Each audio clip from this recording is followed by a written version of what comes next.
মা গো মা, খাওয়ান জব্বর খাওয়ান খাইছি। খাওয়ান এত বেশি হয়ে গেছে, পরানটা বেড়াই যাইতেছে। পাশের বাড়ির কাকিমা, হ্যাঁ, দুই জামাই দুই মেয়ে ঘরে বেড়াতে আসে। এরা যখন গেট দিয়ে ঘরে ঢুকতেছিল তখনই আমার লগে দেখা হয়ে গেছে।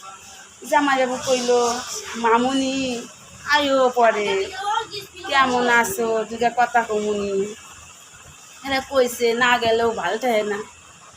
আমার আবার লোকের বাড়ি যাইতে অত ভালো লাগে না।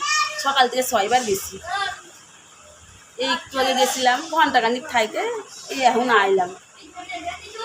সকালবেলায় কাহা বাজারে গেছে, দুই বড় বড় ব্যাগে তো বাজার আনছে।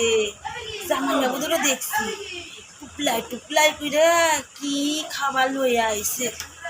আর কাকিমা সে সকালবেলা রান্নাঘরে গেছে, আর একেবারে জামাইগো খাওয়ায়ে দাওয়ায়ে তারপরে বেড়াইলো।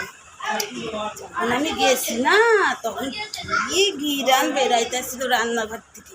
বিরিয়ানি রাইস রাঁধছিল ভাবছিলাম, তো বয়া বয়া গল্প করলাম। কারণ এখন খাওয়ানোর সময় হয়েছে, এরা এখন খাইতে বইব।